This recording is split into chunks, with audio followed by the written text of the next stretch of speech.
بعث النبي معلما ومربيا ومتمما لمكارم الأخلاق كالرفق والإحسان والصدق الذي هو مقتضى الإيمان دون نفاق.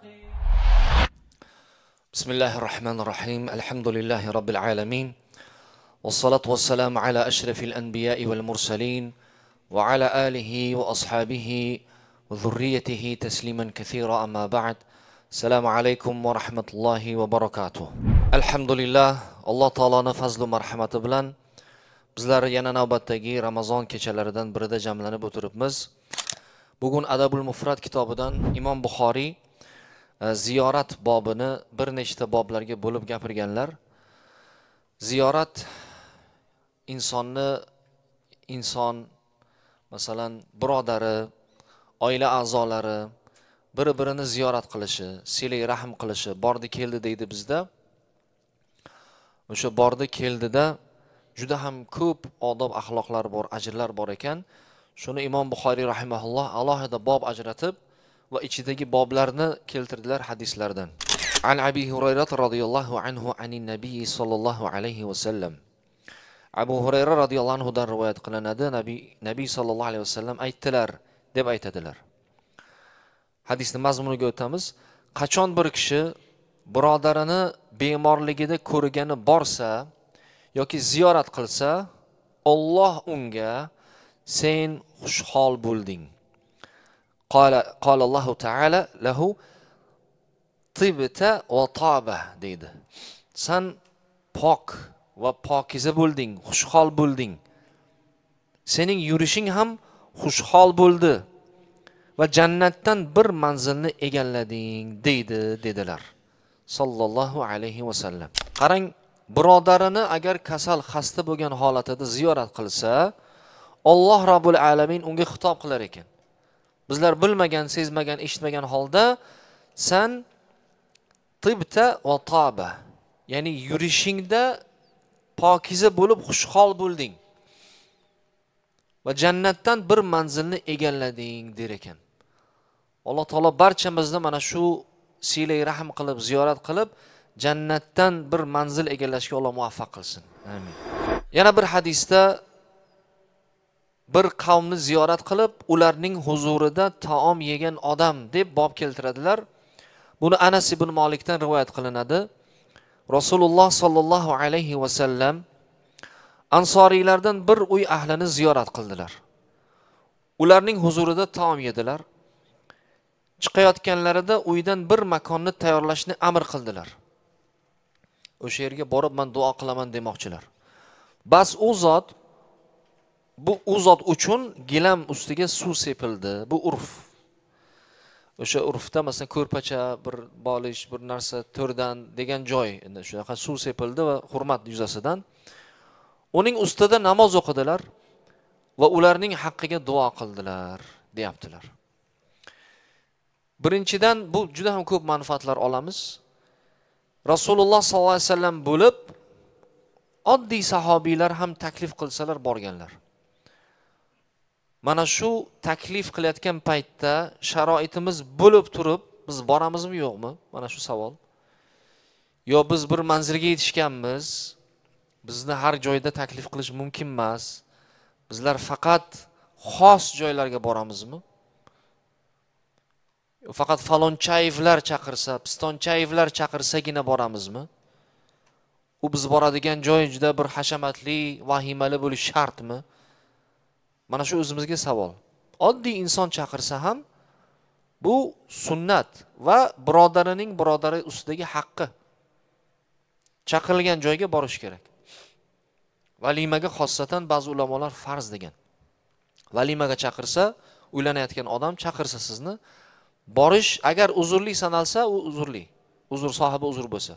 Lekin borish farz degan, chunki shu darajada haris bo'lganlar Rasululloh sollallohu alayhi vasallam. Borganlar. Keyin o'tirib yeganlar taomlaridan alohida duo qilganlar. Mana shu duo juda ham muhim. Sizni o'sha kishi yedirdi, ichirdi, o'zini bor butini qo'ydi sizga hurmat yuzasidan. Sizni vazifangiz uni haqqiga duo qilish. Duo qilganda ham xolis Alloh uchun, ya'ni Allohdan so'rab duo qilish. Bizlar afsus bilan aytamiz, ko'pincha ma'rakalarda, to'ylarda, iftorlarda boramiz, yeymiz, amin, Allohu akbar chiqib ketadi. Haqqiga nima qildingiz? Qanaqa duo qildingiz? Esdan chiqib ketdi duo qilish deydi. Duo, qanaqa duo? Qorin g'amida edik.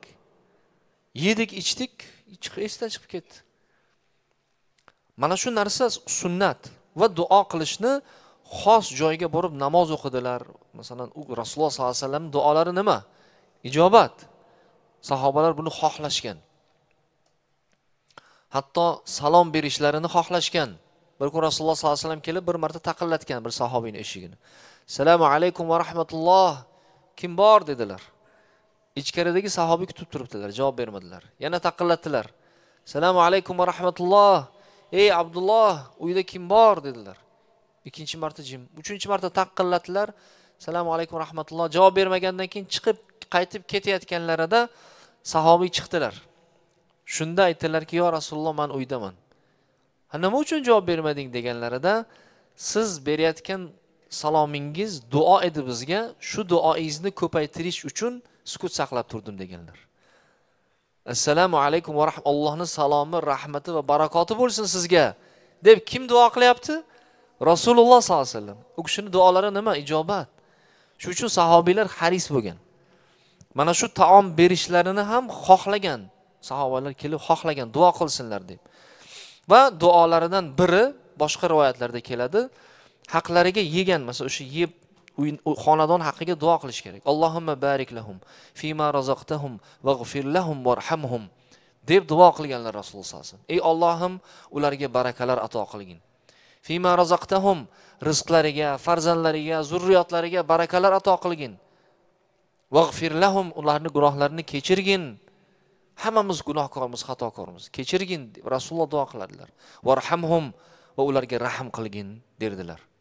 Mana shu duoni agar o'rganib, amal qilib, bir xonadonga iftorlikka kelib duo qilsak, ham ibodat bu o'zimizga, ham birodar haqqiga uni haqqini berish, ham sunnatga amal qilish, bir nechta ajrlarni olamiz. Va ana shunda xullas duo qildilar. Yana boshqa duolar bor, taom duolari bor. Alhamdulillahillazi at'amana va saqana va ja'alana muslimin. Alhamdulillah, Alloh taologa hamdlar bo'lsin, bizlarni yedirib, ichirib va bizlarni musulmonlardan qilib qo'ygan Allohga hamdlar bo'lsin degan duolarni qilish. Akala ta'amul saimun. Ya'ni boshqa duolar ham, juda duolar ham ko'p. Ana shu duolarni qilib chiqib ketishimiz kerak. Demak, bitta narsa, Allohim bularga barakalar ato qilgin, rizqlariga barakalar ato qilgin, gunohlarini mag'firat qilgin va ularga rahm qilgin degan duo.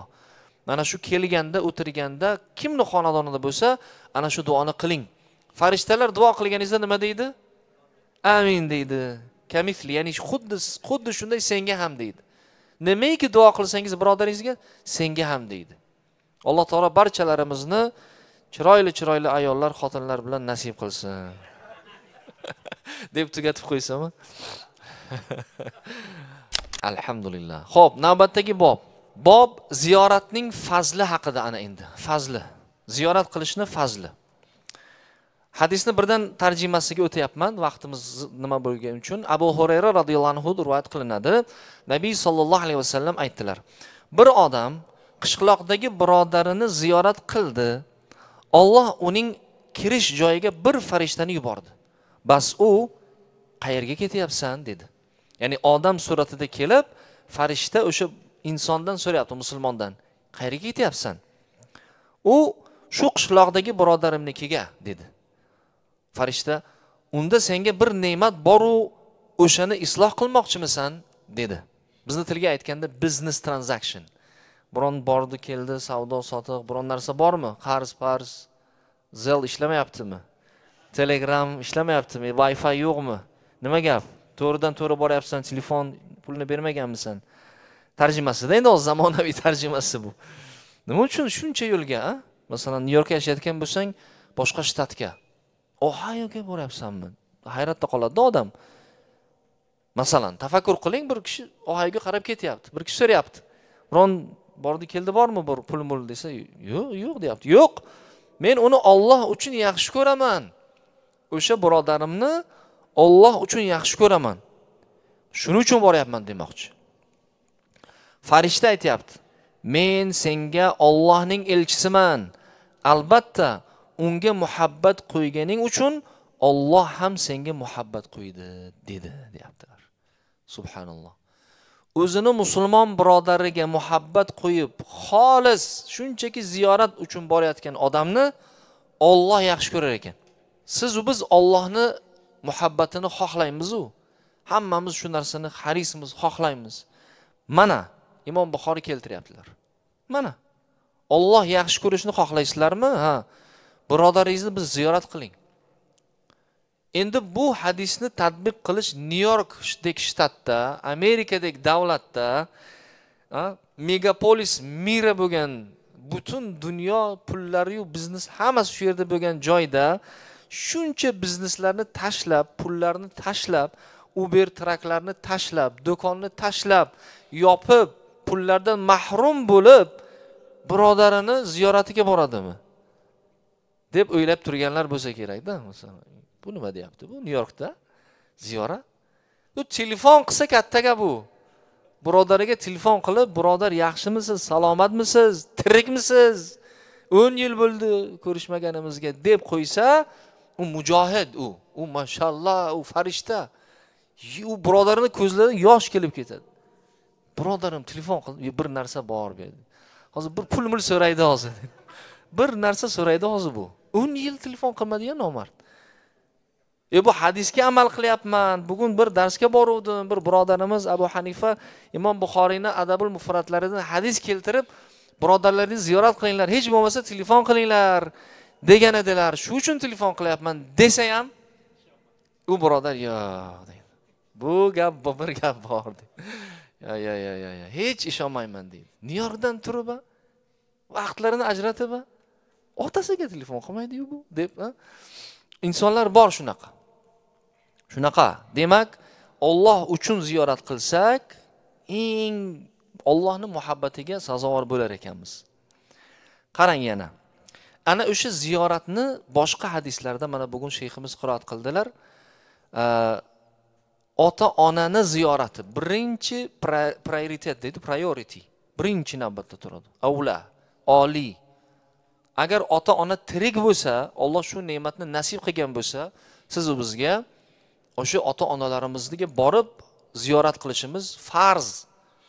U xohish, bir zavqingiz kelganda, bir ilhom kelib kelganda, bir hadisni eshitgandagina emas. Unga borish birinchi navbatda ota-onaga. Nima uchun desa, chunki Alloh amr qilgan bu narsani. Alloh va bil validayni ihsana. Ota-onaga ihson qilinglar, yaxshilik qilinglar. Boyagi oyatda vazil qurba va silay rahm qilib yaqin qarindoshlaringizga, ota-onadan so'ng xola, amma, tog'a, amaki, aka-ukalar bo'lsa, o'shalarnikiga, jiyanlarga bir narsa olib borib berib, tuhfa qilib yuborib, olib kelib, olib borib, har xil o'yingohlarga olib borib, Ramazonlarda bir iftorlik qilib, bir narsa tayyorlab, astagina yuborib, mana shu silay rahm, ana shu Allohni islomdan asl maqsad shuda. Islomdan namoz o'qish, ro'za tutishdan asl maqsad ham shu. Insongarchilik, odamgarchilik, odam bo'lish, inson, bani odam bo'lish. Shunchaki bir tarovihga kelib, yeb, ichib, hammaga tupurgan, u umuman qarindoshlarga ham tupurib yuborgan, ota-onaga-ku birinchi shunaqa insonlar bor. Lekin soqol bir qarich. Gaplar fatvo, harom birodar, harom. Sen mushriklarning amalini qilyapsan, bid'at. Katta gaplar. Mashallah, bu alloma deb yuborasiz.